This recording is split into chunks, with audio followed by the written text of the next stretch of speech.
शाम हम सब के लिए आशीष की शाम होगी और हम सब जैसे प्रभु की स्तुति कर रहे हैं आगे भी हम करते रहेंगे। बड़ा अच्छा लगता है इन गीतों को जब हम सुनते हैं और आपकी जो क्वायर है सब कुछ दिल से गाते हैं, ये बड़ी अच्छी बात है।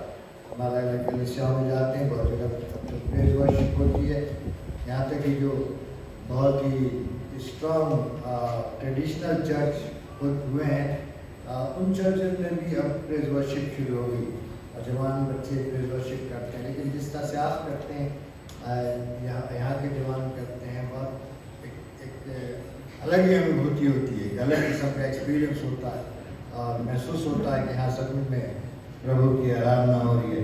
तो प्रभु आपकी क्वायर को प्रभु बड़ी आशीष दे और धन्यवाद देते हैं बहनों के लिए जिन्होंने एक सुंदर गीत गाया। और शायद उन्हें पता नहीं था ये बात, लेकिन आज का जो पाठ पढ़ा गया, जो विषय भी है जहाँ से आज वचन में सीखेंगे, उसी में से ही उन्होंने जो गीत गाया जो यहोशू की किताब और उसके पहले अध्याय और उसके 6 पद से 9 पद तक आपके सामने पढ़ा गया। और ये कोई इंसिडेंट नहीं होता है, जो ये पवित्र आत्मा का कार्य होता है जब परमेश्वर हमें हमारे गीतों को, हमारे वचन को, हमारी दुआओं को सबको मिलाता है, हमारी ज़रूरत जो हम लेके आते हैं, प्रभु हमसे बात करता है कि हम कैसे अपनी समस्याओं से छुटकारा पाएं, कैसे हम अपनी ज़रूरतों को पूरा करें। सो आप जो आए हैं आप बाई चांस नहीं आए, पर प्रभु आपको यहाँ लेके आया और हम आपको बधाई देते हैं, क्योंकि हम जानते हैं बहुत से लोग हैं जो ड्यूटी पर जाते हैं, बहुत से लोगों के अपने काम है, बच्चों की कॉलेज है, स्कूल है, तो इसके बावजूद भी आप जो टाइम निकाल लिए और यहाँ पर आए इस खास समारोह में जो आप शामिल हो रहे हैं, ये बहुत बड़ी बात है। परमेश्वर आप सबको बड़ी आशीष दे। परमेश्वर पिता, परमेश्वर पुत्र और परमेश्वर पवित्र आत्मा की आशीष आप सब पर निरंतर बनी रहे, यही मेरी प्रार्थना है। प्रभु का धन्यवाद हो आज के इस दिन के लिए, आज के इस शाम के लिए। और बहुत प्रार्थना करते हुए जब इस मीटिंग्स की हम तैयारी कर रहे थे, तो परमेश्वर ने जो वचन हमें दिया वो बहुत ही ऐसी बातें हैं जो आज के जीवन में बहुत ज़रूरी हैं, हमें से हर एक के लिए बहुत ज़रूरी हैं, मेरे लिए ज़रूरी है। याद रखिए ये वचन जो आपसे हम शेयर करते हैं, ये वचन आपके लिए नहीं है, ये मेरे लिए पहले है। क्योंकि जब हमने तैयारी की, बाइबल में से पढ़ा, जब हमने तैयारी की तो ये पहले हमसे बातचीत करता है। मेरे जीवन का, मैंने अपने जीवन का एक उद्देश्य, एक प्रिंसिपल, कुछ अपनी मिनिस्ट्री में कुछ सिद्धांत मैंने बनाए हुए हैं। शुरू से मुझे 50 साल हो गए मिनिस्ट्री के। पिछले साल सितंबर महीने में पूरा मैंने 50 इयर्स की मिनिस्ट्री मैंने किया है। सेवकाई में रहा हूँ, अलग संस्थाओं में, अपनी संस्था में। परमेश्वर का धन्यवाद। और परमेश्वर ने सिखाया कि कैसे हम अपने जीवन में कुछ सिद्धांत बना करके उस पर हम चल सकते हैं, उसके द्वारा आशीर्वाद पा सकते हैं। और मैंने जो एक सिद्धांत बनाया वो ये है, never preach what you can not practice. कभी उन चीज़ों को प्रचार मत करना जो तुम खुद न कर सको। और ये एक बड़ा गंभीर बात है। कई बार प्रचारक प्रचार करते हैं, इनके जीवन में वो बातें नहीं होती जिसके बारे में वो सिखाते हैं। लेकिन प्रभु चाहता है कि सबसे पहले हम अपने आप को जांचें, और इसलिए इन वचनों को सामने रखते हुए, इसकी छाया में रहते हुए मैंने सबसे पहले अपने आप को जांचा, मेरे जीवन में कहाँ कमी कर रही है, मेरे जीवन में क्या अच्छा है, क्या जो वचन मैं शेयर करने जा रहा हूँ अपने भाइयों बहनों से पुरानी कलीसिया में, जिस जहाँ भी प्रभु ले जाता है, क्या उस कलीसिया से वो शेयर करने से पहले वचन मेरे लिए कोई मायने रखता है या नहीं रखता है। और अगर मेरे लिए कोई मायने नहीं रखता है या मैंने उसको अपने जीवन में नहीं उतारा है, तो फिर प्रचार करना व्यर्थ है, प्रचार करना व्यर्थ है। इसीलिए हमेशा मैंने इस चीज़ को अपने जीवन में एक सिद्धांत बनाया, never preach what you can not practice. जो मैं नहीं कर सकता उसको मैंने कभी नहीं बताता।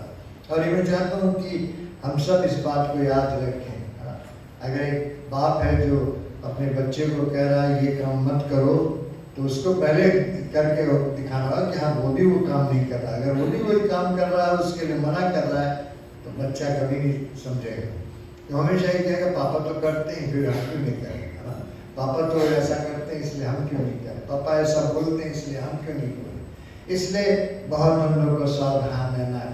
अब मेरा इन दिनों में जो एक बोझ है जो मैं आपके साथ शेयर करना चाहता हूँ, मैंने पास्टर साहब लोग शायद भी शेयर किया इस बात को, कि इन दिनों में खास तौर से ज़रूरत है मसीह कलीसियाओं को मजबूत करना।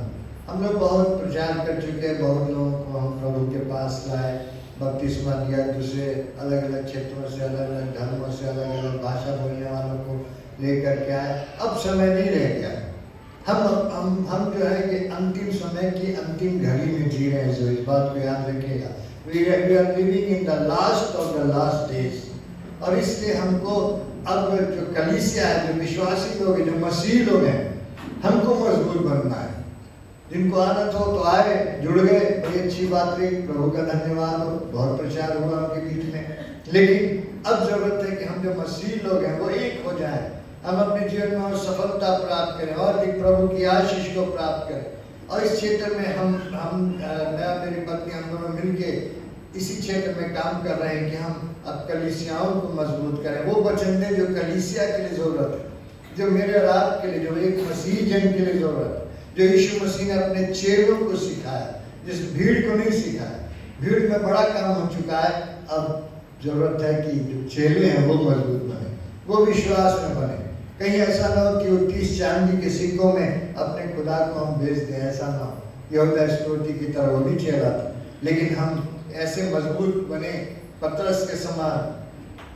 कमी घटी सब में होती है, गलतियां सब करते हैं, लेकिन इसके बावजूद हम परमेश्वर के पास आ करके हम पश्चाताप करते हुए प्रभु से कहें, प्रभु मैं तेरे लिए यहाँ हाजिर हूँ, मैं हाजिर हूँ, तू मुझे इस्तेमाल कर। चाहे गीतों के द्वारा, बजाने के द्वारा, कलीसिया में सेवकाई के द्वारा, प्रचार करने के द्वारा, संडे स्कूल लेने के द्वारा, महिलाओं की सभा में लेने के द्वारा, यूथ मीटिंग लेने के द्वारा, जैसे भी हो, जरूरत ऐसी है कि हम प्रभु के लिए तैयार पाए जाए। और इसी क्षेत्र में हम कार्य कर रहे हैं। हम चाहते हैं, हम प्रार्थना करते हैं ताकि कलीसियाएं और मजबूत हो, हमारा विश्वास मजबूत हो। और कल इसीलिए हमने शुरू जो किया था, कल हमने सीखा था कि आज जो सबसे बड़ी कमी है रिवाइवल की, रिवाइवल आने में जो सबसे बड़ी बाधा है हमारे जीवन में, हमारे मसीह कलीसियाओं में, मसीह समाज में, हमारे मसीह जीवन में, वो है अनफॉरगिवनेस। हम क्षमा नहीं कर पा रहे। हमने ऐसे ऐसे अपने उसूल बना लिए हैं जिसके कारण हम किसी को माफ नहीं कर पा रहे, चाहे वो हमारे परिवार में हो, हमारी कमेटी में हो, हमारे कलीसिया में हो, हमारे पड़ोस में हो, चाहे हमारे साथ काम करने वाला हो, हम माफ नहीं कर पा रहे। और सबसे बड़ करके तो हम अपने आप को माफ नहीं कर पा रहे। और जब हम दुआ करते हैं, जैसे हमने अपने अपराधियों को क्षमा किया, सबसे बड़े अपराधी हम खुद हैं अपने जीवन के, सबसे बड़े अपराधी हम खुद हैं, जानते हुए भी हम गलती करते हैं और अपने जीवन को हम बर्बाद करते हैं। जीवन प्रभु का है, याद रखिए, आपको प्रभु ने जीवन दिया। अगर आप जिंदा हैं, आप चलते फिरते हैं, बोल सकते हैं, कार्य कर रहे हैं, अपने अपने कामों में लगे हुए हैं, अपने परिवार की देखभाल कर रहे हैं, अपनी कलीसिया की उन्नति के लिए कार्य कर रहे हैं, सब प्रभु का अनुग्रह है। और हमको इस बात को सोचना पड़ेगा, ऐसा तो नहीं हम मैं खुद अपने जीवन का अपराधी बन गया हूँ।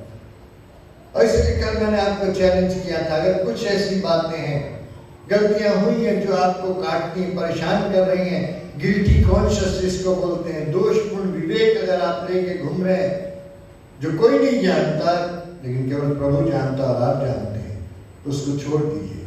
क्योंकि आप अपना अपराध लेकर के और ये प्रार्थना करें, जैसे हमने अपने अपराधियों को क्षमा किया, प्रभु कहता है कैसे, जैसे और वैसे के बीच में कैसे भी है ना। जैसे कल बार बता, कैसे क्षमा किया तूने, अपने को तो क्षमा किया ही नहीं, अपने को तो माफ किया ही नहीं। आज भी रोता है तू, आज भी रोती है तू जब अकेले होती, आज भी परेशान है, आज भी डिप्रेशन से भरी हुई, कब तक रहेगा ये। मैं इसलिए आया कि वे जीवन पाएं और बहुत आयत कर पाएं, यही तो बाइबल में लिखा ना। मैं इसलिए आया कि वे जीवन पाएं और बहुत आयत कर पाएं। और इसीलिए बहुत जरूरी है कि हमारी मसीह कलीसिया मजबूत हो, कलीसिया में ऐसा प्रचार किया जाए जो परमेश्वर के वचन के अनुसार, ताकि कलीसिया तरक्की करे, सफलता हासिल करे। और इसलिए आज का जो विषय मैंने चुना है वही है Christian success, the success in Christian life कह सकते हैं, मसीह जीवन में सफलता। और बाइबल में हम लोग इस पद को जबानी हम लोग को याद होगा, यहोशू किताब उसका पहला अध्याय उसका 8वां पद, व्यवस्था की पुस्तक तेरी चीज से कभी न उतरने पाए, इस पर रात दिन ध्यान करते रहना ताकि तेरे काम सफल हो, तू प्रभावशाली। आज जरूरत है मसीह समाज प्रभावशाली बने। आज मैं और आप प्रभावशाली बने, हमारा गलत प्रभाव न पहुंचे समाज में, दूसरे धर्म के लोग हमें गलत न समझें, लेकिन एक ऐसा प्रभाव जो यीशु मसीह के स्वभाव का प्रभाव है वो दूसरों तक पहुंच सके। और जिस दिन ये पहुंचना शुरू हो जाएगा उस दिन हम खुद तरक्की करते जाएंगे। मैंने आजमाया है इसलिए बता रहा हूं, मैं अपने जीवन में देखता हूँ, मिनिस्ट्री में देखता हूँ इसलिए बता रहा हूं। जरूरत इसी बात की है कि हम सफलता प्राप्त करें, हम जीवन में आगे बढ़ते जाएं। कल मैं आपसे कह रहा था इस बात को भी, मसीह जीवन ठहरा हुआ जीवन नहीं है। क्रिश्चियन लाइफ एक ऑनगोइंग प्रोसेस है, एक चलने वाला जीवन है जो तरक्की करता जाता, जो प्रतिदिन रिन्यू होता, नया बनता जाता। तो काब की नाई उड़ेंगे, लिखा था न थकेंगे न श्रमित होंगे, उकाब की नाई उड़ेंगे। किसके लिखा? हम ही लोग के लिए लिखा हुआ है, और लोग के लिए लिखा, हम लोग के लिए लिखा हुआ। हम उकाब की नाई उड़ेंगे, जरूरत हम उड़े उकाब की नाई। उकाब पक्षी वो पक्षी होता है सबसे ऊंचाई पर उड़ता है, सारे पक्षियों में सबसे ऊंचा उड़ने वाला होता है, हम उसके नाई उड़े। बाइबल ऐसा बताती है। जब उसके समान उड़ना सीख जाएंगे तो समस्याएं आएंगी, प्रॉब्लम आएंगी, दिक्कतें आएंगी, उससे हम भाग नहीं सकते। दुनिया में जब तक है तब तक रहेगा, लेकिन वो समस्याएं हमारे लिए छोटी बन जाएंगी। पिछली बार मुझे याद है, मैंने उदाहरण दिया था इस बात। मान लीजिए यहाँ पे चर्च के बाहर आप चले जाए, दीवार के पास एक ट्रक पूरा किसी ने कूड़ा गिरा दिया है, गंदा कूड़ा। आप जाकर उसके पास खड़े रहेंगे, सोचेंगे क्या कितना कूड़ा यहाँ जमा है, कितना कूड़ा है, क्यों कौन फेंक गया, बदबू आ रही, नाक बंद कर लेंगे। वो आपको गंदा दिखाई देगा, वहां वो दिखाई देगा कितना ज्यादा कूड़ा है। लेकिन वही किसी और 7, 8वें, 9वें, 10वें मंजिल पर चले जाएंगे तो कूड़ा थोड़ा और कम दिखाई देगा। शायद हो सकता है छोटा डाला जितना इतना दिखाई देगा। अगर आप हेलीकॉप्टर में बैठ जाएंगे, वहां से देखेंगे तो कूड़ा इतना सा दिखाई देगा। कूड़ा नहीं है, कम नहीं हुआ, लेकिन क्योंकि आप ऊपर जा रहे हैं वो आपके लिए छोटा छोटा छोटा बनता जाता है। और यही बात मसीह जीवन में भी है। जो सक्सेस की बात की गई है, प्रभावशाली बात की गई यहाँ पर, व्यवस्था की पुस्तक तेरी चीज से न उतरने पाए, इसका मतलब यही है फ्लाइंग हाई विद जीसस, इसको बोलते हैं। यीशु मसीह के साथ ऊंचे ऊंचे ऊंचे उड़ते जाना। हमारे भी कोरस भी है ना, ऊंचा ऊंचा ऊंचा। क्या वास्तव में हमारी कलीसियां ऊंचा जा रही हैं या नीचे जा रही हैं? ये सोचने वाली बात है। मैं किसी को जज नहीं कर सकता, आप जज कर सकते, लेकिन हम अपने जीवन के विषय में जानते हैं। कहीं ऐसा तो नहीं कि हमारा प्रभाव हमारे समाज पर, हमारे लोगों पर, हमारे साथ काम करने वालों पर गलत है, हमारे बच्चों का, जवान बच्चों का प्रभाव गलत है, या हमारा प्रभाव ऐसा है जिसको देख के लोग कहते हैं ये यीशु मसीह के जन है, ये झूठे परमेश्वर के लोग हैं, इनकी बोली से पहचानते हैं, इनके चाल चलन से, इनके सोच, इनके विचार, इनके कामों से हम पहचानते हैं ये झूठे परमेश्वर के लोग हैं। ये तभी होगा जब आप प्रभु के साथ ऊंचे ऊंचे ऊंचे जाएंगे और समस्याएं जो है वो आपको छोटी छोटी छोटी दिखाई देंगी। और एक समय ऐसा आएगा आप प्रभु के साथ इतना ऊंचा होंगे कि वो समस्या रह ही नहीं जाएगी, है अभी वहीं पे, लेकिन हम समस्याओं को से घिरे नहीं रहेंगे। अफसोस होता है कई बार लोग हमारे पास आते हैं, उनसे बात करें तो हमेशा अपनी प्रॉब्लम ही बात करेंगे, हमेशा अपनी प्रॉब्लम। पाली साहब क्या करें, ये हो गया, पाली साहब क्या करें, ये हो गया, अपनी प्रॉब्लम बात करते हैं। कई बार तो लोग संडे आते हैं तो दुआ भी पाली साहब लोगों से ऐसे ही कराते हैं। एक संडे आएंगे कि पाली साहब क्या करें, पैर में बड़ा दर्द हो रहा है, दुआ कर दीजिए। भाई साहब दुआ कर देंगे, उनको करना तो ही। फिर आएंगे कहेंगे भाई साहब अगले उसके बाद वाले संडे भाई साहब सिर में दर्द हो रहा है, दुआ कर दीजिए। भाई साहब भी दुआ करेंगे। तीसरे संडे आएंगे भाई साहब कमर में बहुत दर्द हो रहा है। हमेशा अपना दर्द और तकलीफ लेकर के आते हैं। दर्द तकलीफ सबको होती है, जैसे उम्र बढ़ता होती आती है और ज्यादा होती है, लेकिन हम फिर यही लेके आते हैं। चौथे संडे आएंगे तो पाली साहब कहेंगे अपनी दुआ करूँगा तुम्हारी, क्योंकि तुम तुम्हारे लिए दुआ करते करते मेरी गर्दन में दर्द शुरू हो गया। कब तक दुआई कराते रहेंगे? क्या हमारा विश्वास इतना मजबूत है? क्या हम प्रभु में इतना बढ़ रहे हैं? हमारे जीवन एक सक्सेसफुल जीवन है, एक सफलता का जीवन। सफलता के बारे में हमें बड़ा साफ लिखा हुआ है। व्यवस्था की यह पुस्तक, परमेश्वर का वचन तेरे चित्त से कभी न उतरने पाए। रात दिन इस पर ध्यान करते रहना तो तू सफल होगा, तेरे काम सफल होंगे, तू प्रभावशाली होगा।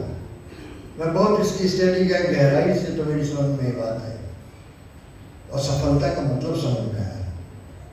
सफलता का मतलब क्या बाइबल के अनुसार? ध्यान से सुनेगा तो समझ में आएगा।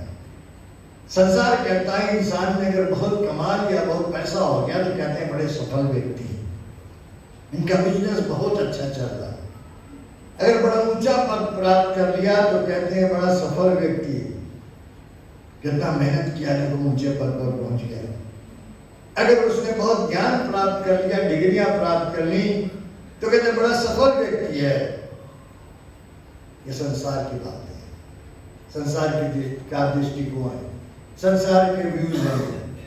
वो कहते हैं बड़ा सफल व्यक्ति, मिनिस्ट्री में बढ़ गए, बहुत सारे चर्चेज बना लिए, बहुत ये हम बड़े अधिकारी बन गए, डायरेक्टर बन गए किसी संस्था के, कहते हैं बड़े सफल व्यक्ति हैं। लेकिन नहीं, बाइबल में ये सफलता नहीं है। बाइबल के अनुसार सफलता की डेफिनेशन यह है, to live a positive and meaningful life, that is success. एक सकारात्मक और एक सार्थक जीवन जीना, ये सफलता है। चाहे आपका धन हो या ना हो, डिग्रियां हो या ना हो, बड़ा पद हो या ना हो, लेकिन अगर आपका जीवन एक सार्थक जीवन है, एक मीनिंगफुल लाइफ है, जिसमें किसी आपके द्वारा आशीषित हो रहे हैं कुछ लोग, या किसी को आशीष पहुंच रही है, आपके जीवन का एक मकसद है। बच्चों ने जो गीत गाया, मेरे जीवन का मकसद ये है, मैं जीऊं या मरूं तेरे लिए। अगर जीवन में मकसद नहीं है तो फिर हम सक्सेसफुल हो ही नहीं सकते। और दूसरी बात, पॉजिटिव, सकारात्मक जीवन, सार्थक और सकारात्मक जीवन, यही सफलता है। और बाइबल इसके बारे में बहुत से उदाहरण, पूरा उत्पत्ति से लेकर के और प्रकाशित वाक्य तक बहुत से उदाहरण भरे हैं, जिनके जीवन से हम यही सीखते। जब उनके जीवन में जब तक निगेटिविटी रही, जब तक नकारात्मकता रही, तब तक वो सफल नहीं हुए। भले उनके पास ज्ञान बहुत था, भले उनके पास धन बहुत था, भले वो बड़े राजा थे, महाराजा थे, लेकिन उनका जीवन सफल नहीं था।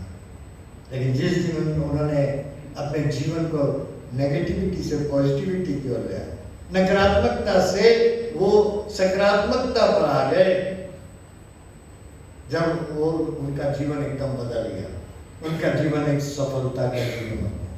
और इसीलिए पॉजिटिव एंड यूजफुल या मीनिंगफुल लाइफ जीना, अचीवमेंट जिसको बोलते हैं, positive and meaningful useful achievement, यही सफलता है, दैट इज सक्सेस।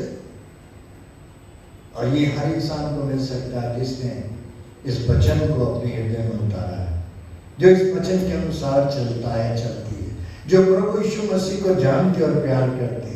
आज जरूरत इस बात की है, हमारी कलीसियाएं जो है वो एक सक्सेसफुल कलीसियाएं हैं।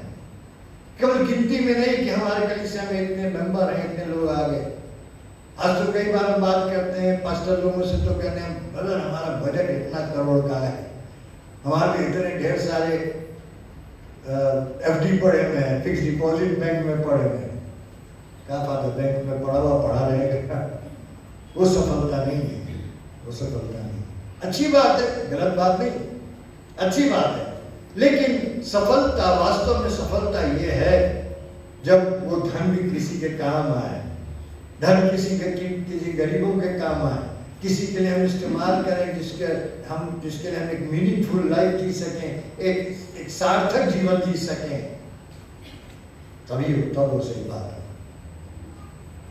ऐसी कमी नहीं है यार, मसीहों के पास, सही बात बताएं आपको, धन की कमी नहीं। परमेश्वर ने बड़ी आशीष हम लोग को दी, बड़ी आशीष दी है, हर तरह से दिया, लेकिन हम भूल जाते हैं हम अपने तक सीमित रखते, हम एक पॉजिटिव और यूजफुल लाइफ नहीं जीते जहाँ लोग हमसे, हम जिनके जीवन में हम कुछ फायदा बन सके, जिनको हम ऊंचा उठा सके।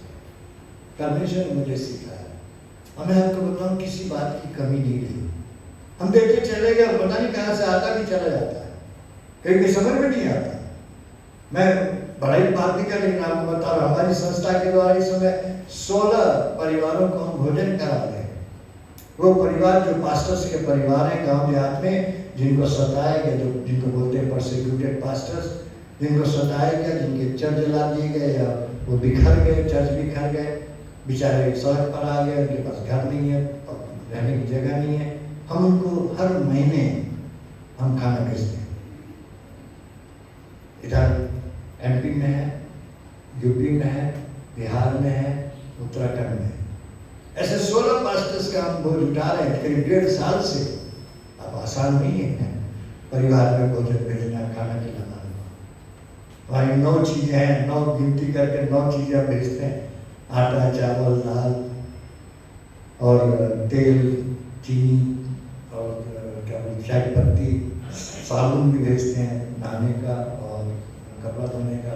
ऐसे करके 9 चीजें पैकेट बना के हम भेजते रहते हैं। क्यों है ये मीनिंगफुल लाइफ? अगर हम नहीं करेंगे तो कौन करेगा? अगर परमेश्वर ने हमें इतना दिया है, अगर हम नहीं कर रहे, आज कल से हम जोर कली से आए, आज अपने दिल को खोले। कब तक हम बटोरते ही रहेंगे आशीषों को?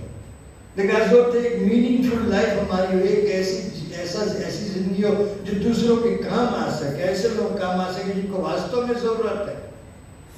मसीह लोग ही हैं, पास्टर लोग हैं, कितने प्रचारक लोग हैं। अभी कुछ समय पहले मैंने करीब लास्ट ईयर की बात है, कुछ समय पहले लास्ट ईयर की बात है, लखनऊ के पास ही कानपुर आप जानते हैं, वहीं पर एक पास्टर एक गांव में काम करते हैं। अक्सर मैं इनको कॉल करता रहता हूँ हाल चाल पूछने के लिए, कैसा चल रहा है, क्या है, खाना भोजन मिला कि नहीं मिला। मैंने उस पास्टर को कॉल किया काफी दिन बाद, और जैसे ही मैंने कॉल किया वो भाई रोने लगा, उसके आंख में आंसू आए, रोने लगा, लिटरली फोन पर रोने लगा। मैंने कहा क्या हो गया भाई साहब? मुझे लगा कि शायद तुमको सताया गया, घर से निकाल दिया है या कोई बात है। कहने के ब्रदर 3 दिन से मैं और मेरी पत्नी और मेरे तीनों बच्चे कुछ नहीं खाए हैं, केवल काली चाय पी के रह रहे हैं, विदाउट शुगर, विदाउट मिल्क। वही हमारे घर में कहीं से मिल जाता है, चाय पी के रह रहे हैं। 3 दिन से भूखे। मेरा दिल टूट गया। मैं कहा प्रभु, क्या मैं खाता रहूं और मेरा भाई वहाँ पर भूखा है, उसके बच्चे भूखे हैं। तुरंत हमने अपने एक स्टाफ को भेजा, भोजन लेकर के, फिर उनको बुलाया। अभी तक मैं उनको खाना खिला रहा हूँ। ऐसे लोग हैं। हम कब तक अपने तक सीमित रहेंगे? सफलता तभी मिलेगी जब हम एक मीनिंगफुल लाइफ जिएंगे, एक ऐसा जीवन जिएंगे जिसमें हम मैं ही नहीं होगा, मेरे लिए हो जाए, मैं बेचारा।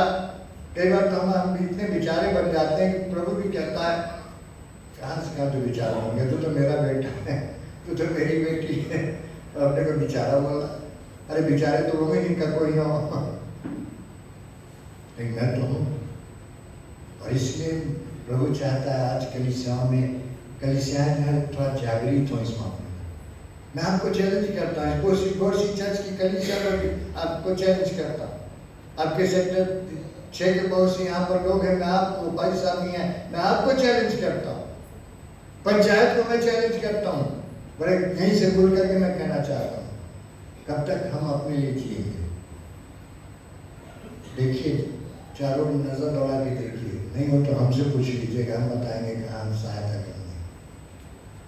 हम किसी को पैसा नहीं देते, लेकिन उनको खाना जरूर भेजते रहते हैं, भोजन कराते हैं। ऐसे बहुत से लोग हैं। ये तो एक उदाहरण है, और भी मैं बहुत से काम कर रहे हैं, लेकिन ये एक उदाहरण है। अभी पास्टर प्रचारकों का भी 25 तारीख को एक मीटिंग है, करीब 20-25 पादी लोग को एक जगह मैंने बुलाया। उनके लिए हम छोटे छोटे उनके लिए बिजनेस खुलवाने जा रहे हैं। हमारी संस्था के द्वारा इसको SSS नाम दिया है, SSS, सेल्फ सपोर्टिंग स्कीम।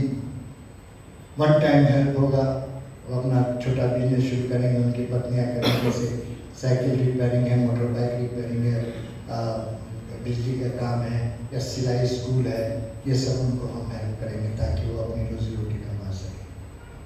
बहुत ज़रूरत है इसकी। हम अब बाहर झाँकने की जरूरत नहीं, बाहर देखने की उन लोगों को जो प्रभु को नहीं जानते, प्रभु से दूर है, अब उनको मत देखिए, पहले अपनी कलीसिया को मजबूत करिए, मसीहों को मजबूत करिए। और यही उद्देश्य लेके हम चल रहे हैं जीवन में। कहें मालूम यीशु मसीह जल्द आने वाला है, कितने स्टार लगाना है हमको बाइबल के अनुसार हम जानते हैं।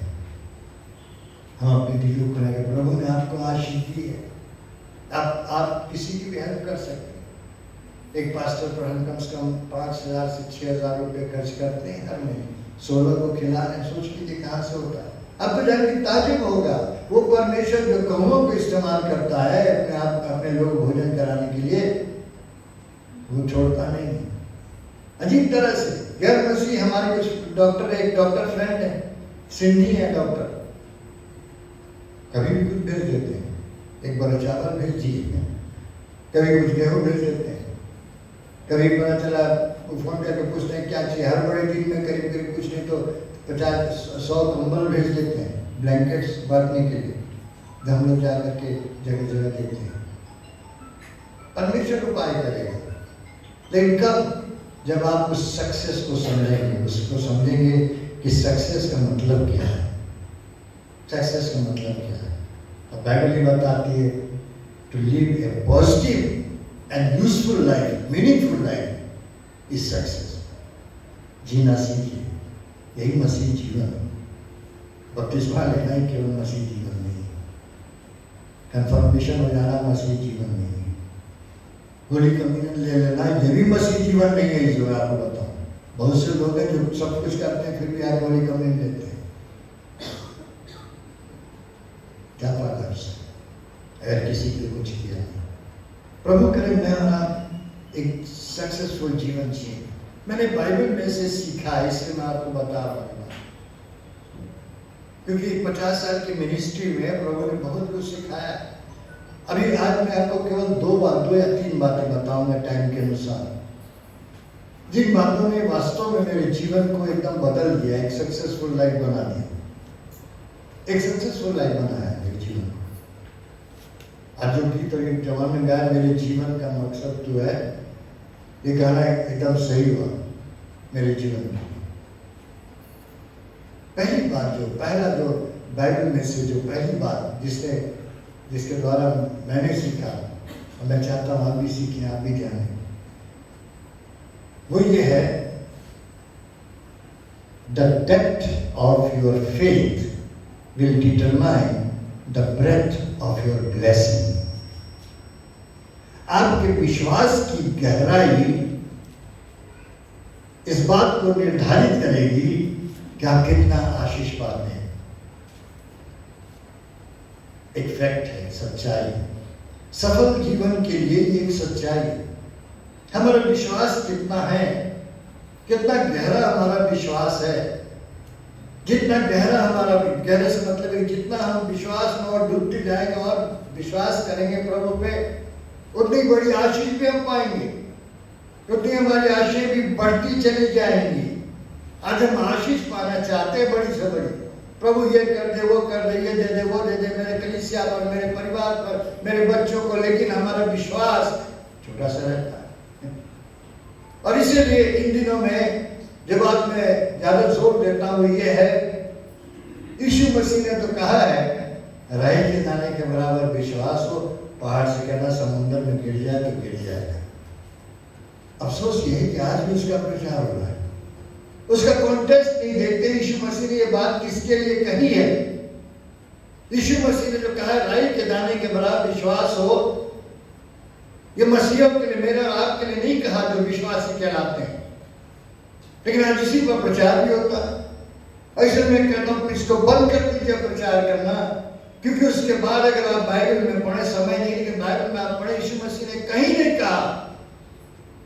एक सुबेदार आया, एक प्रभु मेरा नौकर जो है बीमार है, मरने पर है, चल उसके लिए तो दुआ कर दे, वो ठीक हो जाएगा। प्रभु ने कहा चल मैं आता हूँ तेरे पीछे पीछे। कहने लगा ना ना ना, तुझे आने की जरूरत नहीं है, तू यहीं से कह दे ठीक हो जाएगा। मैं इस लाइफ में भी तू मेरी ड्योरी के नीचे आए। यीशु मसीह ने घूम के यही बोला था, इस सूबेदार का विश्वास भाई के दाने के बराबर है, नहीं बोला। उसने कहा इसका विश्वास बड़ा है, इसका विश्वास बड़ा है। एक कनानी स्त्री आई, आज भाषा बोले गैर मसीह स्त्री कह सकते हैं।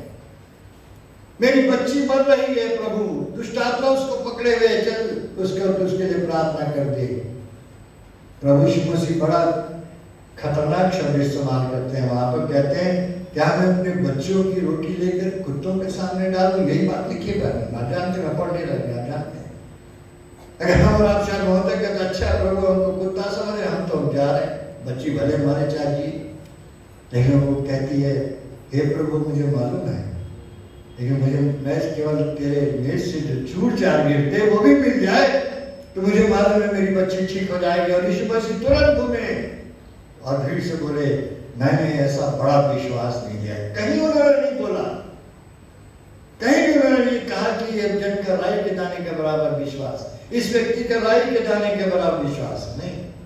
हमेशा उन्होंने कहा बड़ा विश्वास। और आज याद रखिए संसार कलीसिया में उसी बड़े विश्वास को देखना चाहता है, राई के दाने के बराबर विश्वास को नहीं देखना चाहता। चाहता है हमारे अंदर बड़ा विश्वास हो। जितना बड़ा विश्वास होगा उतनी बड़ी आशीष भी होगी, उतनी बड़ी आशीष भी होगी। और ये मैंने सीखा है इब्राहिम के जीवन से। इब्राहिम के बारे में जब हम पढ़ते हैं, अच्छा होगा अगर आप निकालें उत्पत्ति उसका 22वां अध्याय, उत्पत्ति उसका 22वां अध्याय। और वहां पर हम जानते हैं अब्राहम का और सारा जो उसकी पत्नी थी उनके बच्चे नहीं थे, वो 5 थी लिखा हुआ है।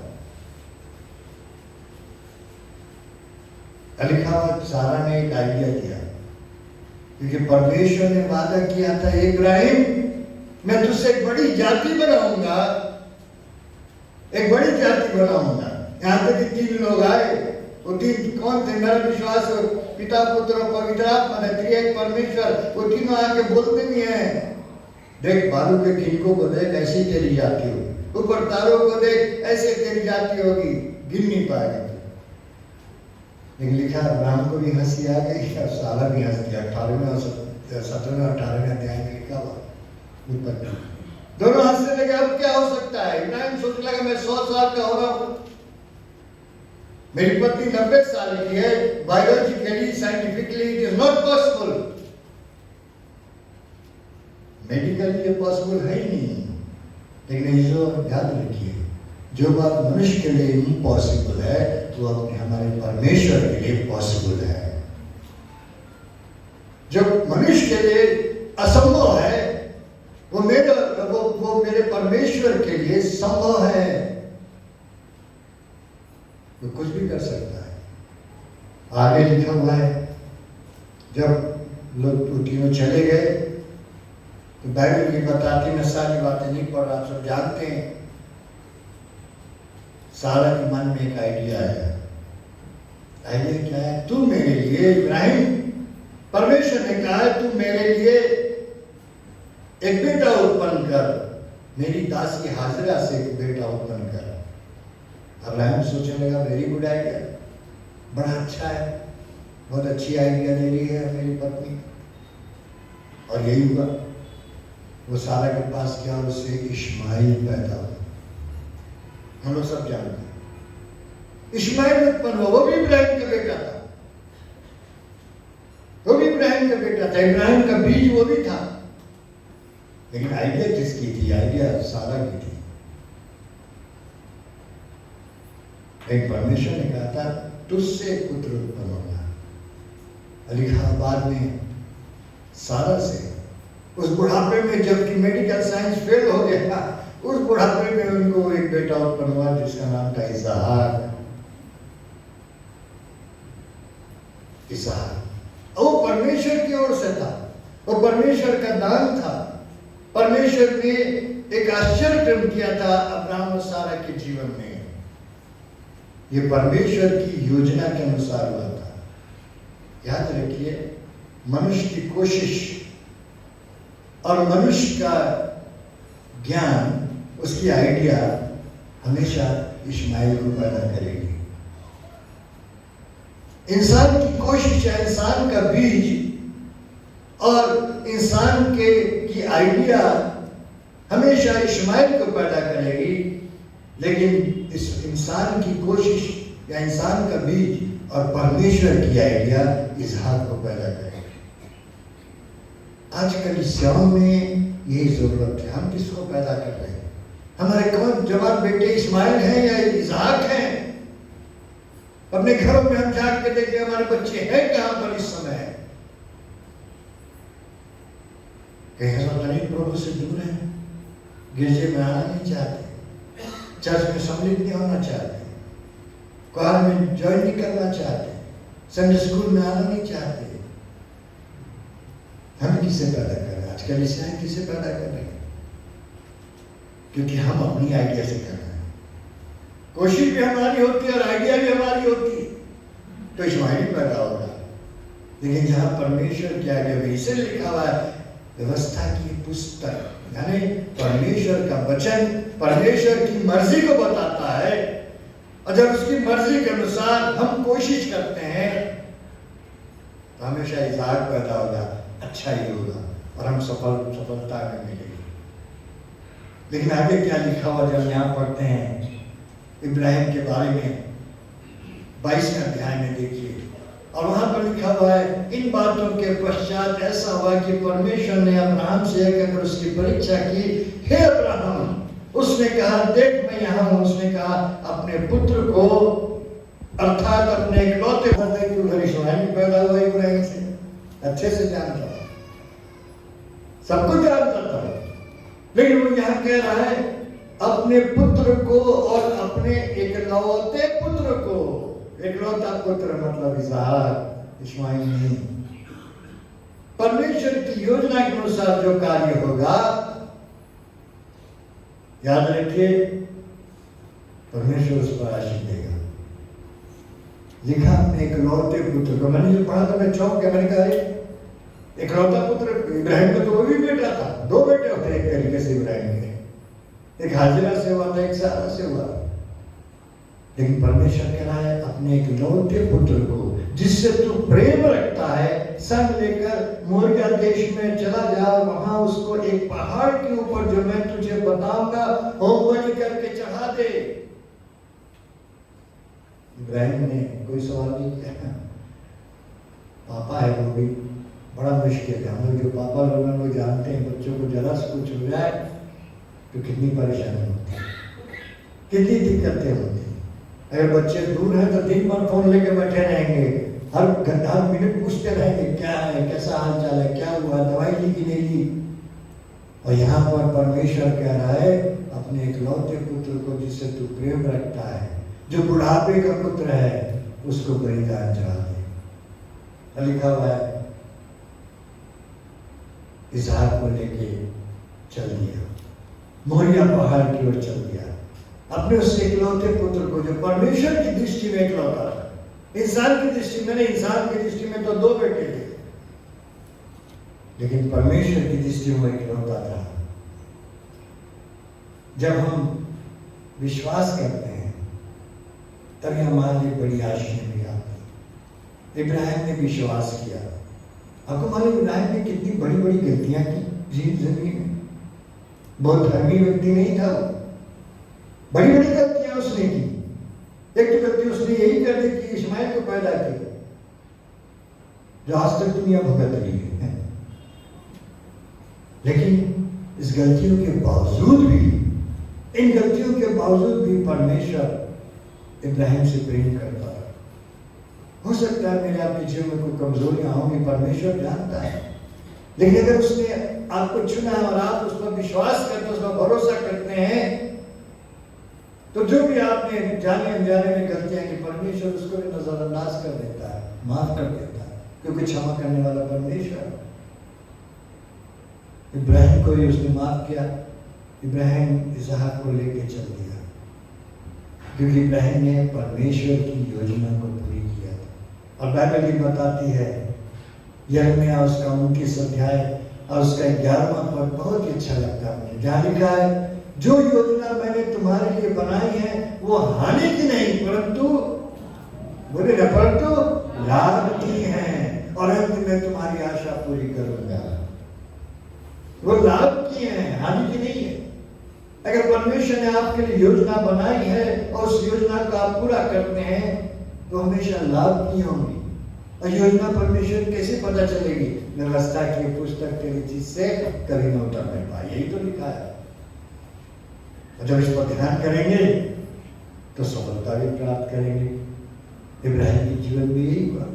परमेश्वर ने उसके जीवन में इतना बढ़ाया, उसकी परिवार में इतना बढ़ाया कि पूरी जाति उत्पन्न हुई जो अनगिनत थे, गिनने से बाहर थे। इसीलिए बाइबल में लिखा है, रोमियो उसका 10वां अध्याय उसके 12वें पद में जब हम पढ़ते हैं तो वहां लिखा, विश्वास सुनने से और सुनना मसीह के वचन से होता है। विश्वास सुनने से और सुनना मसीह के वचन से होता है। यानी ये वचन जो है यही हमारे अंदर विश्वास को उत्पन्न करेगा, हमें सफलता देगा, हमें आगे बढ़ाएगा। और यही कहानी यहोशू में लिखा हुआ है, ये व्यवस्था की पुस्तक तेरे चीज से न उतरे, इस पर आप दिन ध्यान करते रहना। और जब ध्यान करेगा तेरा विश्वास बढ़ेगा, और जब विश्वास बढ़ेगा तो तेरी आशाएं भी बढ़ेंगी। जैसे मैंने पहले ही कहा, जितना बड़ा विश्वास होता जाएगा, जितना गहरा विश्वास होगा, उतनी बड़ी बड़ी आशाएं भी मिलती चली जाएंगी, उतनी बड़ी बड़ी आशाएं मिलेंगी। आगे जब हम पढ़ते हैं यहाँ पर, तो यहाँ लिखा हुआ है कि इब्राहिम अपने बेटे को ले गया। एक बार केवल इसहाक ने सवाल किया, पिताजी सब कुछ है, चूड़ी भी है, आग भी है, लकड़ी भी है, बलिदान चढ़ाने के लिए सब कुछ है, मेमना क्या है? कौन चीज का बलिदान चढ़ाएंगे? किस चीज का हम बलिदान चढ़ाएंगे? इब्राहिम ने कहा, ये परमेश्वर उपाय करेगा। उसके बाद इसहाक ने भी कोई सवाल नहीं किया। लिखा हुआ है, उसको ले गया, उसको बेदी पर लेटाया। हम लोग जो पापा लोग हैं, हम लोग समझ सकते हैं मम्मी पापा लोग क्या हालत होगी इब्राहिम की। एक तो बुढ़ापे का बेटा, एक लौता बेटा परमेश्वर की ओर से दिया गया, और यहाँ परमेश्वर उसको मांग रहा है और उसको बलिदान चढ़ाने के लिए उसे लिटा दिया। क्या हालत होगी उस समय? इब्राहिम किस दौर से गुजर रहा था? शायद उसके आंख से आंसू गिर होंगे, रो रहा होगा, अपने बच्चों को देख रहा होगा, इस बच्चे को मुझे बलिदान चढ़ाना है। लिखा उसने चोरी ली, और जैसे उसको बलिदान चढ़ाने के लिए चला, आवाज आई, इब्राहिम रुक जा। और एक बड़ी अच्छी बात यहाँ पर लिखी हुई है। आगे जब आप उसी अध्याय में आगे पढ़ें तो आप ये पाएंगे, वहां लिखा हुआ है 12वें पद में, उसने कहा, उस लड़के पर हाथ मत बढ़ा और न उससे कुछ कर, क्योंकि तूने जो मुझसे अपने पुत्र वरन अपने इकलौते पुत्र को भी नहीं रख छोड़ा, इससे मैं अब जान गया कि तू परमेश्वर का भय मानता है। और आगे जो तस्वीर है उस पर थोड़ा सा ध्यान करिएगा। वहां लिखा हुआ है, तब अब्राहम ने आंखें उठाई और क्या देखा कि उसके पीछे एक मेढ़ा अपने सींगों से झाड़ी में फंसा हुआ है। बड़ी अजीब बात है। मैं उसकी कुछ कमेंट्री में देख रहा, पढ़ रहा था इसको। बड़ी अजीब बात है, लिखा है जब उसने आंखें उठाई। यहाँ पर बेटी है, इसहाक लेटा हुआ है, इब्राहिम उसको बलिदान चढ़ाने जा रहा है, उसी की ओर देख रहा है। आंख से शायद आंसू भी गिर रहे होंगे, बड़ी तकलीफ वेदना में होगा, अपने बेटे को बलिदान चढ़ा रहा हूं। लेकिन जब रोक दिया गया तो लिखा उसने आंखें उठाई। मैं जब आंखें उठा रहा हूं तो मुझे आप दिखाई दे रहे, जो सामने बैठे हैं वो दिखाई दे रहे है कि नहीं? जब आंखें उठाएंगे तो सामने की चीज दिखाई देगी। फिर उसको पीछे मेढ़ा जो फंसा हुआ था वो कैसे दिखाई दे गया? कैसे इब्राहिम ने ये देख लिया कि पीछे एक मेढ़ा बंधा हुआ है? यहाँ नहीं लिखा कि मेढ़ा चिल्ला रहा था, ये भी नहीं लिखा हुआ। मेरे जब परमेश्वर पर विश्वास आप करेंगे ना, जब आपका विश्वास बड़ा होगा तो परमेश्वर आपके नजरिए को बदल देगा, आपका सही ढस घुमा के इधर कर देगा। देख मैंने तेरे लिए क्या क्या उपाय किए हैं। आज हम क्यों नहीं उन आशीषों को देख पा रहे जो परमेश्वर ने हमें दिया है, हमारे परिवारों में दिया, हमारी कलीसियाओं में दिया है। हम नहीं देख पा रहे, कई बार उसको नजरअंदाज कर जाते हैं। हम केवल सामने देखते रहते हैं, ये प्रॉब्लम, वो प्रॉब्लम, पाजी साहब इसके लिए दुआ कर दो, ये कर दो, ये समस्याएं, उन्हीं पर हमारी नजर पड़ी रहती है। इसलिए क्योंकि हमारा विश्वास थोड़ा है, छोटा है। हम केवल बिलीवर कहलाते हैं। आजकल बड़ा प्रसिद्ध हो गया बिलीवर शब्द हमारे मसीह समाज में। हम केवल विश्वासी कहना पसंद करते हैं, लेकिन विश्वास की गहराई को नहीं समझते। जब इब्राहिम उस विश्वास की गहराई में पहुंच गया, जहां अपने बेटे को भी बलिदान करने के लिए तैयार है, परमेश्वर ने उसके नजरिए को बदल दिया है। पीछे मुड़ के देखा तो मेरा परमेश्वर ने उपाय कर रखा है। भाई ऐसो मैं आपसे कहना चाहता हूँ, परमेश्वर ने आपके लिए बड़े बड़े उपाय रखा हुआ है। आप अगर कोई बात सोच रहे हैं, काश मेरे लिए ये हो जाता, मेरे परिवार के लिए हो जाता, मेरे बच्चों के लिए हो जाता, तो याद रखिए परमेश्वर ने रखा हुआ है। God has kept the best for you, for your family, for your church. परमेश्वर ने आपकी कलीसिया के लिए, आपके परिवार के लिए, आपके लिए, आपके बच्चों के लिए बेस्ट रखा है, दी बेस्ट रखा है। लेकिन हम हैं जो देख नहीं पा रहे, क्योंकि हमारी नजर आगे ही रहती है, समस्याओं पर ही पड़ी रहती है। प्रभु से कहिए, प्रभु तू मेरे नजरिए को बदल दे। और ये तभी होगा जब आपका विश्वास गहरा होता जाएगा, जब आप प्रभु पर भरोसा रखने वाले बनेंगे, जब अपने प्रभु की ओर देखते रहेंगे। और जैसे जैसे विश्वास बढ़ेगा, वैसे वैसे आप देखेंगे परमेश्वर ने आपके लिए क्या क्या उपाय रखे हैं। मेरे जीवन में इतनी गवाहियां हैं कि मैं आपको बताऊं तो रात बीत जाएगा। जहां सोचता नहीं था परमेश्वर ने वहां मेरे लिए द्वार खोला, वहां मुझे ले गया। ऐसी जगहों के बीच में वैसे लोगों को प्रचार करने का मौका मिला जो कभी सोच भी नहीं सकते थे। परमेश्वर अद्भुत काम करने वाला है। वो आपकी नजरिए पल्ले उसने मेरा इंतजाम करके रखा हुआ है। लेकिन ऐसा नहीं हुआ वहां पर कि इब्राहिम को उसने रोक दिया कि मत अपने बेटे को मार, और उसका परमेश्वर उस मेढ़े को उठा के लिया। इब्राहिम ले ले, ये मेरा ले आया मैं तेरे लिए, इसको बलिदान चढ़ा। नहीं, तुझे देखना, तुझे देखना पीछे। मेरे जो विश्वास को मजबूत करिए। और कैसे होगा विश्वास? विश्वास सुनने से, और सुनना मसीह के वचन से होगा। इसे लिखा व्यवस्था की पुस्तक तेरे जिस्म में उतरने पाए तू सक्सेसफुल होगा, तुझे सफलता मिलेगी। इब्राहिम को एक सफलता मिल गई। इब्राहिम ने पीछे मुड़ के देखा, एक मेरा है, और उसको बलिदान चढ़ाया। लेकिन परमेश्वर की एक और योजना थी, और योजना ये थी इब्राहिम को पीछे दिखाने का। इब्राहिम केवल तू मेरा नहीं देख रहा, लेकिन उसी को यह पहाड़ का एक भाग है थोड़ी दूर पे जो गलगता कहलाता है। और एक समय आएगा जो जगत का मेमना यानी यीशु मसीह उस पहाड़ी पर क्रूस पर चढ़ाया जाएगा, ताकि जो कोई इस पर विश्वास करे नाश न हो परंतु अनंत जीवन पाए। हजारों साल पहले परमेश्वर ने उस गलगता को, उस मोरिया पहाड़ के उसी एक हिस्से को इब्राहिम को दिखा दिया, जहां यीशु मसीह बलिदान हो गए, जहां यीशु मसीह क्रूस पर चढ़ गए मेरे और आपके लिए। यही तो विश्वास की गहराई है, यही तो विश्वास की गहराई है जो हम जानते हैं हमारा प्रभु हमको कभी छोड़ेगा नहीं, वो हमेशा हमें संभालने के लिए तैयार है। 2 अध्याय मत्ती उसके 9 अध्याय में हम लोग पढ़ते हैं, उसके 29 पद में 2 अध्याय यीशु मसीह के पास कहने लगे। यीशु मसीह ने पूछा, क्या तुम विश्वास करते हो कि मैं तुम्हें चंगा कर सकता हूँ? कह रहे हाँ प्रभु, विश्वास करते हैं। यीशु मसीह ने एक बात कहा, अकॉर्डिंग टू योर फेथ, तुम्हारे विश्वास के अनुसार तुम देखने लगो, और तुम देखने लगेगा। तुम्हारे विश्वास का भी प्रभु कलीसिया से ही बोल रहा है। मुझसे तो हमेशा प्रभु कहता है, तेरे विश्वास के अनुसार मैं तेरे लिए करूंगा।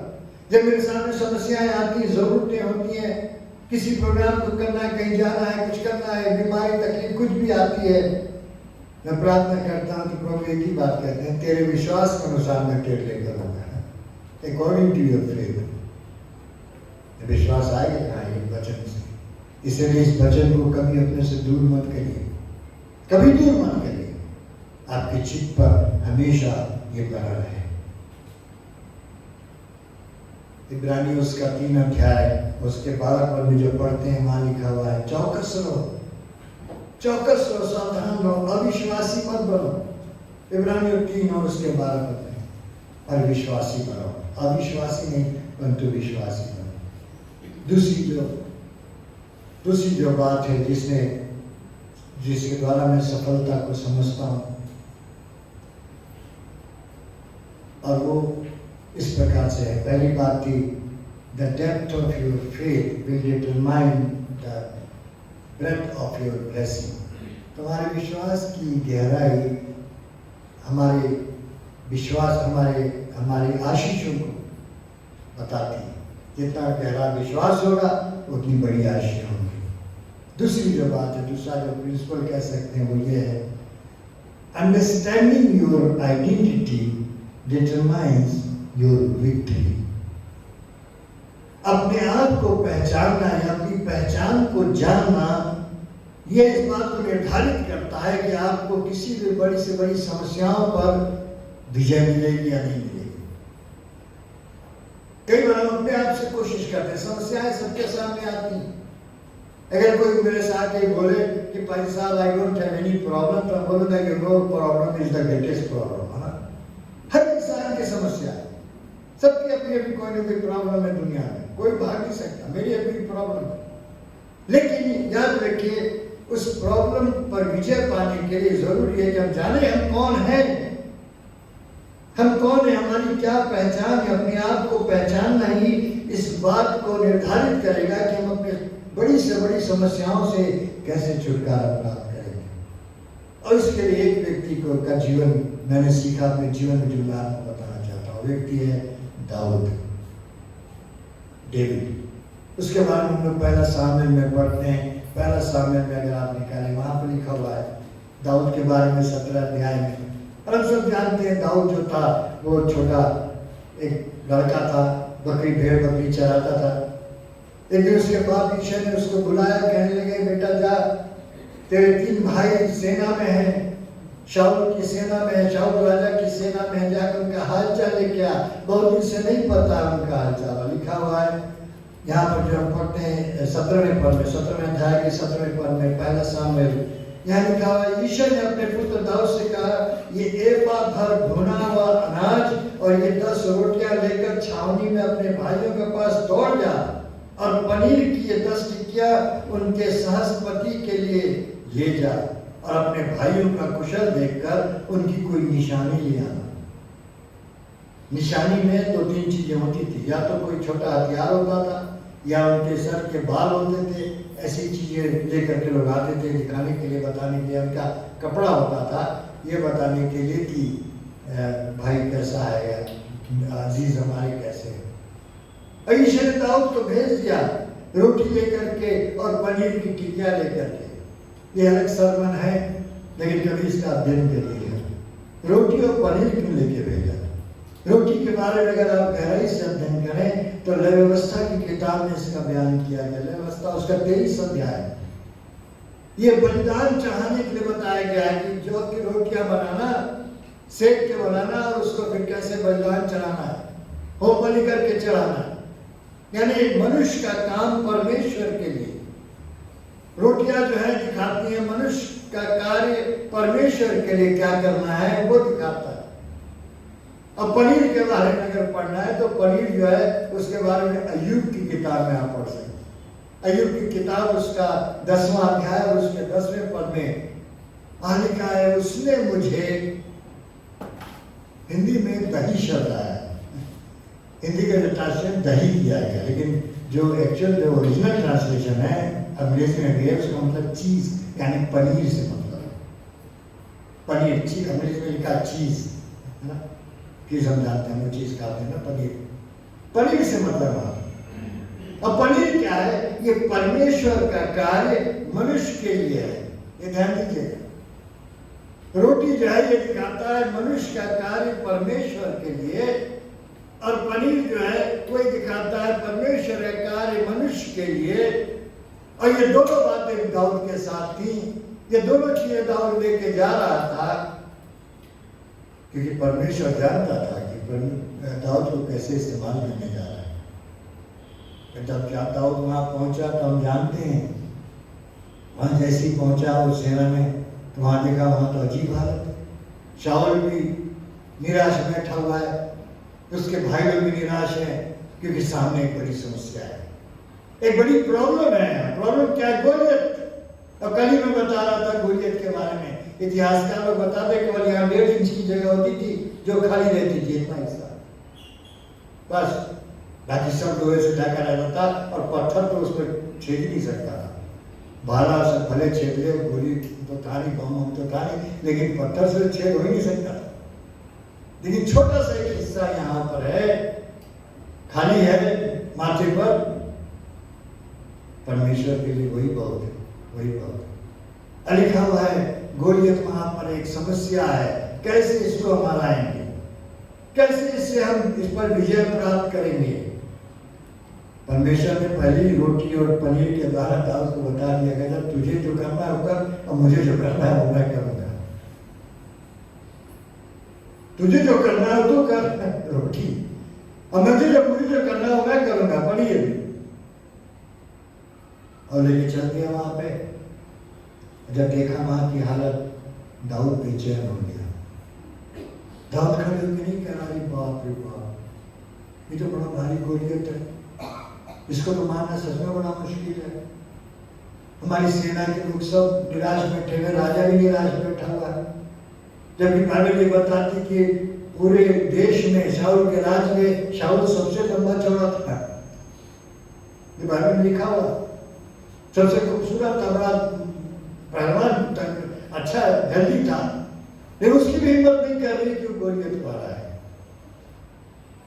दाऊद ने गोफन लिया जो उसका अपना हथियार, 5 पत्थर उसने चुने। मैंने बहुत अध्ययन किया, कई स्कॉलर्स का, ज्यादातर स्कॉलर ये कहते हैं कि 5 पत्थर उसने क्यों चुने। इसलिए नहीं कि एक मिस हो जाएगा तो दूसरा मारूंगा, दूसरा मारने के लिए समय ही नहीं मिलता। गोलियत इतना तेज था, इतना तलवार भाला चलाने में, कि दूसरे का समय ही नहीं मिलता। फिर दाऊद ने 5 पत्थर क्यों लिए? लेकिन जो चीज बाइबल में लिखी है उसको मैं ऑथेंटिक नहीं मानता, वो रिसर्च की बात है, वो खोज की गई है, इसलिए मैं कह रहा हूँ। क्योंकि बाइबल में जो लिखा वही मैं सत्य मानता हूँ। बाइबल में नहीं लिखा है, इसीलिए लिखा है 5 पत्थर उसने लिए। लेकिन इतिहासकार लोग बताते हैं ये गोलियत 5 भाई थे, ये गत के रहने वाले थे और बड़े लीजेंड्स थे, जिसको बोलते हैं लीजेंड्स। उस पूरे क्षेत्र में बच्चा बच्चा उनकी कहानी जानता था, उनके बारे में जानता था। ये फिलिस्तीन थे, पूरे 5 भाई थे, और दाऊद भी जानता था अच्छी। इसलिए जब उसने गोलियत को देखा तो सोचा कि उसके बाद दूसरा आएगा, तीसरा आएगा, चौथा आएगा, 5वां आएगा, 5 लेके चलते हैं, 5 पत्थर को तोड़ दिया। लेकिन उसकी नौबत ही नहीं है, एक ही पत्थर काफी था। और बाइबल ये बताती है दाऊद ने गोफन चलाया, उसके पास न भाला था, बाइबल में बड़ा साफ लिखा है उसके पास तलवार नहीं थी दाऊद के पास, लेकिन उसने भाला चलाया, उसने गोफन चलाया और पत्थर सीधे जाके यहाँ लग गया। और कल मैं बता रहा था गोफन दाऊद के हाथ में था, लेकिन दाऊद परमेश्वर के हाथ में था। गोफन दाऊद के हाथ में था, लेकिन दाऊद परमेश्वर के हाथ में था। निशाना लगाने वाला दाऊद नहीं था, ये परमेश्वर था जिसने उसको विजय दिलाई। क्यों? क्योंकि दाऊद ने उससे पहले अपनी आइडेंटिटी को, अपने आप को पहचाना, वो जानता था वो कौन है। और आज मैं चर्च को ये चैलेंज करना चाहता हूं, must know who you are. ये बड़े घमंड की बात याद रखिए, मेरे और आपके लिए कि हम कौन हैं ये जानना जरूरी है। बाइबल में इसके बारे में बड़ा साफ लिखा हुआ, अगर आप पढ़े तो अच्छा होगा। बाइबल में देखें तो आपको समझ में आ जाएगा। जहाँ पर लिखा हुआ है उसी अध्याय में 17 पहला सामुएल 17 अध्याय और उसके 26वें पद के आखिर में देखेंगे। तब दाऊद ने उन पुरुषों से जो उसके आसपास खड़े थे हाँ। जो उस फलिस्ती को मार के इजराइल की नाम धराई दूर करेगा, हाँ। उसके लिए क्या क्या किया जाए। हाँ, यहाँ से देखिए दाऊद अपनी आइडेंटिटी को पहचान रहा। क्या लिखा हुआ है?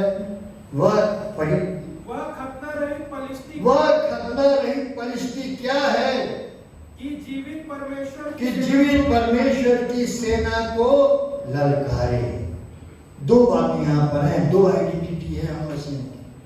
अगर सचमुच में आपका विश्वास यीशु मसीह पर है, इब्राहिम के समान आपका विश्वास गहरा है, बड़ा है, तो याद रखिए दो आइडेंटिटी को, दो पहचान को कभी मत भूलिएगा। ये मेरे और आपकी आईडी है। नंबर 1 लिखा हुआ है, हम खतना रहित लोग हैं। और बाइबल में खतना का मतलब है शुद्ध और पवित्र किए लोग। खतना जो है वो शुद्धता की पहचान है, जो समय में यहूदियों के बीच में होता। ये शुद्धता और पवित्रता की पहचान है। बाइबल में बड़ा साफ लिखा है, हम प्रभु के लहू के द्वारा शुद्ध और पवित्र किए गए। आज कलीसिया को जरूरत है कि हम सबसे पहले अपनी आइडेंटिटी जाने कि हम मसीह के लहू के द्वारा हम शुद्ध और पवित्र किए गए हैं या नहीं किए गए। हमारा हृदय साफ है कि नहीं, इसीलिए कल हमने क्षमा शुरू किया। अभी भी हम ग्रजेस लेके घूम रहे हैं, अभी भी हम दूसरों के प्रति बैर भाव लेके घूम रहे हैं। ये शुद्धता पवित्रता नहीं है।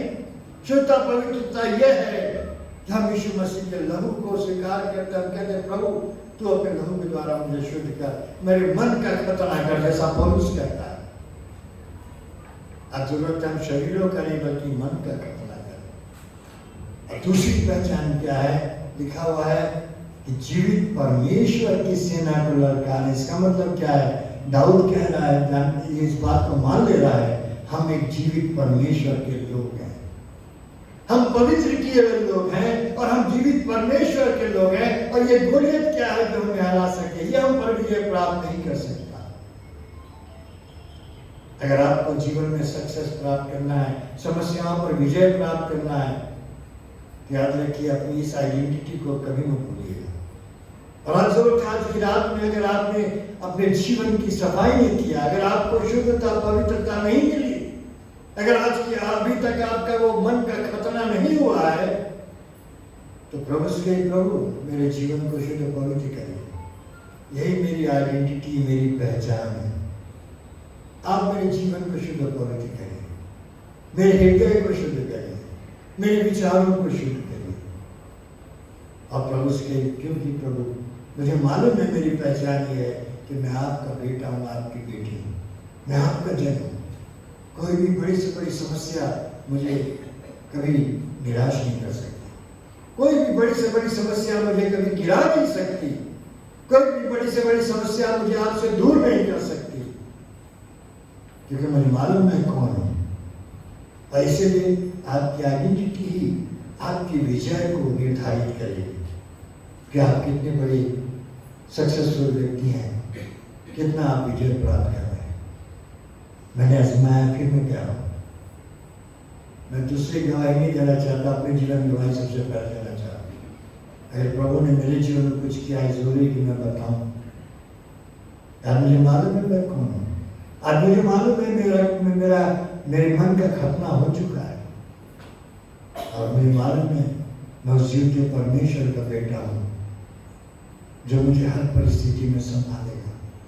मेरे सामने बहुत समस्याएं हैं, कई बार यात्राओं में ऐसा हुआ कि बस सब गए, लेकिन परमेश्वर ने संभाला, परमेश्वर ने हमें बचाया, परमेश्वर ने मुसीबतों में हमारी सहायता की। हम कई बार ऐसा होता है, हम तो बलवा करने लगते हैं, जब समस्याएं आती हैं, प्रॉब्लम आती हैं, तो हम हटी हो जाते हैं, बलवा करने लगते हैं, विरोध करने लगते हैं, आंदोलन करने लगते हैं। नहीं, ये मसीह जीवन नहीं है। परमेश्वर के खिलाफ, परमेश्वर की कलीसिया के खिलाफ हम आंदोलन करने लगते हैं, हम चिल्लाने लगते हैं। इसकी जरूरत नहीं है, क्योंकि बाइबल एक बड़ा साफ बात बताती, जो मैं आपके सामने रखना चाहता हूँ इन दिनों में विशेष चीज, क्योंकि हमारे यहाँ भी इलेक्शंस होते हैं, हमको मालूम है क्या होता है। अक्सर ऐसा होता है, बड़ी बलवा होता है, बड़े हटी हो जाते हैं। हम हटेंगे नहीं इस जगह से, इस पोजीशन को हम छोड़ेंगे नहीं, पकड़े रहेंगे। नहीं, बाइबल क्या कहती है? उसी पहला सामुएल में देखिए, पहला सामुएल उसका 15वां अध्याय, और इसको भी आप अंडरलाइन कर लीजिए क्योंकि बड़ी गंभीर आयत थी। 15वां अध्याय और उसका 23वां पद, पहला सामुएल 15 उसका 23 पद, यहाँ लिखा हुआ है, देख बलवा करना और भावी कहलाने वालों से पूछना एक ही समान पाप है। यानी जो बलवा करते हैं कलीसिया में, कलीसिया के विरोध में या परमेश्वर के विरोध में बलवाई बन जाते हैं, लिखा हुआ है वैसी है जैसे हम किसी जाकर अपनी हाथ दिखवा रहे हैं या लोगों से पूछ रहे हैं भैया हम चेहरा देख के बताओ हमारा भविष्य क्या होगा। जो भावी करते हैं ना उनके समान पाप है, लिखा हुआ बड़ा साफ। और आगे क्या लिखा, और हट करना ढिठाई शब्द है, ढिठाई करना उर्दू में बड़ा अच्छा लिखा, ढिठाई करना और भारी और गृह देवताओं की पूजा के तुल्य है। यानी ढिठाई करना वैसी है जैसे हम दूसरे ईश्वर देवी देवताओं को मानते हैं, यह हट करना वैसी है। आगे लिखा, तूने जो यहोवा की बात को तुच्छ जाना इसलिए उसने तुझे राजा होने के लिए तुच्छ जाना है। हम परमेश्वर के सामने तुच्छ हो जाते हैं जब हम बलवा करते हैं और हट करते हैं। मत करिए, इसकी करने की जरूरत नहीं है। पद मिले ना मिले कोई बात नहीं, वो धन मिले मिले ना मिले कोई बात नहीं, जगह मिले मिले ना कोई बात नहीं। हमें बलवा और हट नहीं करना, लेकिन परमेश्वर के सामने बड़ी नम्रता और दीनता के साथ बने रहना। ये जानना हम कौन है, इससे बड़ा और क्या परिचय हो सकता है कि हम जीवते परमेश्वर के बेटा और बेटी हैं। इससे बढ़कर और क्या होगा। कोई प्रधानमंत्री, कोई राष्ट्रपति, कोई राजा महाराजा के बेटे नहीं है। हम तो राजाओं के राजा, प्रभु और प्रभु के प्रभु के बेटे हैं, बेटियां हैं। इस पर घमंड कर दिया, इसलिए पौलुस कहता है मैं उसके मरण को जानूं, मैं घमंड करता हूं उस क्रूस पे जिसके द्वारा मैं बचाया गया, मेरा जीवन शुद्ध और पवित्र किया गया। जरूरी है कि हम परमेश्वर के हाथ में पाए जाएं। आज की शाम आपके लिए है। मेरे मालूम में समय थोड़ा ज़्यादा है, कोई बात नहीं, भोजन सबके लिए तैयार है। आज की शाम आपके लिए, अगर आप अपने जीवन को प्रभु के हाथ में देंगे, अभी तक अगर आपने अपनी आइडेंटिटी को नहीं पहचाना तो आज आप पहचान रहे हैं। प्रभु तेरा धन्यवाद हो, तू मुझे शुद्ध पवित्र कर, मेरे मन का खतना कर, मैं तेरा बेटा हूं, तेरी बेटी हूं। देखिए परमेश्वर आपको बड़ी से बड़ी समस्याओं पर भी विजय देगा। आप पहचानिए कि आपका विश्वास कितना गहरा है। अगर आप बड़ी आशीष पाना चाहते हैं, गहरा विश्वास रखिए, बड़ा विश्वास भी रखिए, और परमेश्वर आपको आशीष देगा। ये मौका है कि हम प्रभु के सम्मुख जाएं, उसके हाथ में आए। प्रभु मैं आपके हाथ में आना चाहता हूँ। जब मैं आपके हाथ में होता, प्रभु आप मुझे संभालेंगे, आप मुझे पढ़ाएंगे, आप मुझे सक्सेस देंगे। लेकिन कब? जब व्यवस्था की पुस्तक मेरे सामने रहेगी, मेरे जीवन में उतरी रहेगी, मैं इस पर रात दिन ध्यान करूँगी, क्योंकि यही है जो मेरे विश्वास को बढ़ाएगा, यही है जो मेरी आइडेंटिटी को मुझे बार बार परिचय कराएगा, यही है जो मुझे बड़ी से बड़ी समस्याओं पर विजय देगा, यही है जो मुझे बड़ी से बड़ी आशीषों से भरपूर करेगा। रास्ते में आया तो मैंने एक उदाहरण दिया था, हाथ में आने का मतलब क्या है। आप किसके हाथ में हैं? किसके हाथ में आप हैं? एक बास्केटबॉल अगर मेरे हाथ में है, उसकी कोई कीमत नहीं होगी, कुछ हजार रुपये होगी। लेकिन वही माइकल जॉर्डन के हाथ में पड़ जाए तो उसकी कीमत लाखों में हो जाती है। निर्भर करता है वो बॉल किसके हाथ में है। एक टेनिस की बैट मेरे हाथ में है तो शायद कुछ हजार की होगी, कुछ 100 की होगी, लेकिन वही बैट अगर पीट संप्रास के हाथ में पड़ जाए तो उसकी कीमत लाखों में हो जाएगी। ये निर्भर करता है वो किसके हाथ में है। एक क्रिकेट की बैट मेरे हाथ में है तो मुझे क्रिकेट खेलना भी नहीं आता, उसकी कोई वैल्यू नहीं है। लेकिन वही बैट अगर सचिन तेंदुलकर और विराट कोहली के हाथ में पड़ जाए, धोनी के हाथ में पड़ जाए तो उसकी कीमत लाखों करोड़ हो जाएगी। निर्भर करता है वो बैट किसके हाथ में है। एक छोटी सी छड़ी मेरे हाथ में है तो शायद जानवर भगाने के काम आएगी, लेकिन वही छड़ी अगर मूसा के हाथ में पड़ जाए तो समुद्र 2 भाग हो जाएगा। निर्भर करता है वो छड़ी किसके हाथ में है। 5 रोटी 2 मछली मेरे लिए सिर्फ एक टिफिन है, मेरी वाइफ ने दिया जा रहे हो भिलाई खा लेना रास्ते में, लेकिन वही 5 रोटी 2 मछली खुदा यीशु मसीह के हाथ में चली जाए तो 6, 7, 8 हज़ार लोग तृप्त होंगे और 12 टोकरियाँ बच भी जाएंगी। ये निर्भर करता है वो 5 रोटी 2 मछली किसके हाथ में है। एक छोटी सी कील मेरे हाथ में धंस जाए, डॉक्टर के पास जाएंगे, थोड़ा सा ट्रीटमेंट करेगा, टीटीएस का इंजेक्शन लगाएगा, ठीक हो जाएंगे। लेकिन वही कील जब मेरे खुदावंद यीशु मसीह के हाथ में ठोक दी जाती है तो इस जगत का उद्धार करता बन जाता है, इस जगत के लिए उद्धार का रास्ता खुल जाता है। ये निर्भर करता है वो कील किसके हाथ में है। नहीं तो आप किसके हाथ में है? क्या आप पहचानते हैं आप कौन है? जानिए, प्लीज जानिए। मैं आपसे विनती करता हूँ, जानिए आप कौन है। कभी ये नहीं कि आप ईसाई हैं, क्रिश्चियन है, नहीं, जानिए आप कौन है। देखिएगा आपकी समस्याओं को प्रभु आपकी सहायता करेगा, समस्याओं पर विजय देगा, आपको बड़ी बड़ी आशीषों से भरेगा। हम अपने सर को झुकाएं, इस समय हम प्रार्थना करेंगे। विशेष चीज से हम अपने लिए प्रार्थना करें।